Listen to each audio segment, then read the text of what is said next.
Dreams of space travel began early in the 20th century among youngsters spurred by science fiction and the speculations of eccentric scientists.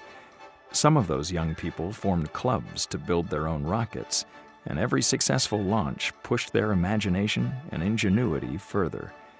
Many of the clubs would generate an impact far greater than the sum of their team members, and out of those clubs sprang engineers, scientists, and even rocket science itself.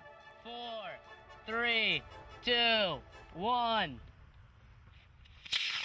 It seems to be this great thing about rocket groups is that it's a communal science, and it's all these people together working towards this one element of getting a rocket to fire into space, to fire into the air.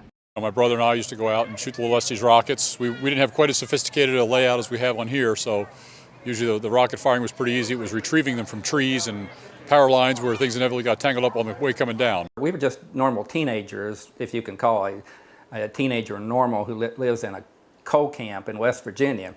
Essentially, we were interested in girls and rock and roll and really didn't have an idea what we were going to do with our life or how to make it happen. Building the rockets required us to really get serious in the way we thought about things. So I think from that standpoint, it made us all into better thinkers sequentially, and we were able to apply what we learned building rockets to life. Our rockets flew not just because of physics or chemistry. They flew because of the dreams of boys.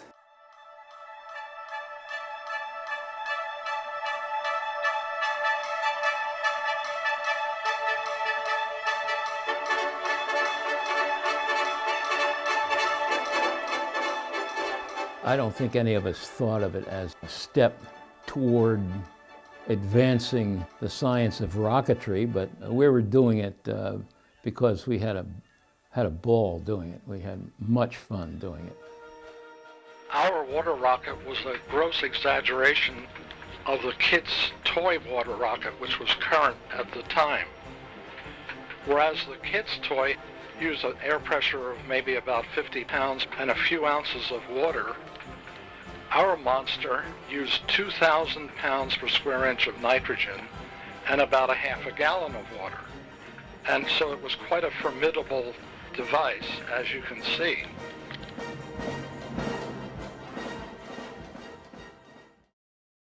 There are still kids around that have an inventive spirit and that have the capability and desire to do it themselves, build their own things, even rockets. I think it's up to adults to reinvigorate that curiosity and that interest in how things work, to encourage kids to investigate devices or build their own. We actually log every piece of data we can probably measure. They log the date, the temperature, wind speed. These are very crucial in the time of day. We're out here every weekend, Saturdays, sometimes even Sundays.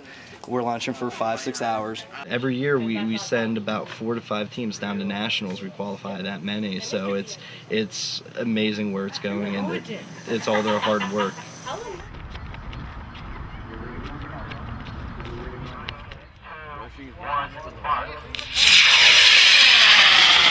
We get a lot of kids that don't know a lot about science and math, but they get into rocketry and they start learning what's behind this thing and develop a passion and think it's pretty cool to play around with the rockets. But an awful lot of them end up, taking education that, kind of leads them down a strong math science path that then can lead in engineering degrees and other technical degrees through college and end up working in our aerospace industry, which is terrific.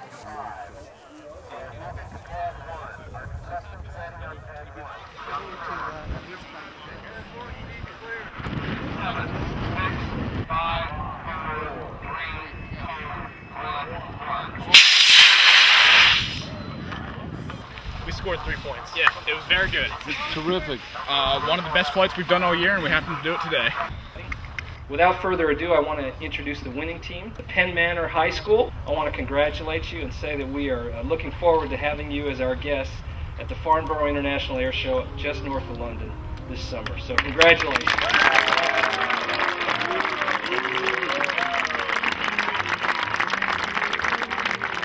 This could be Parsons and Foreman in California in the 30s. It could be, Werner von Braun in Germany in the 20s.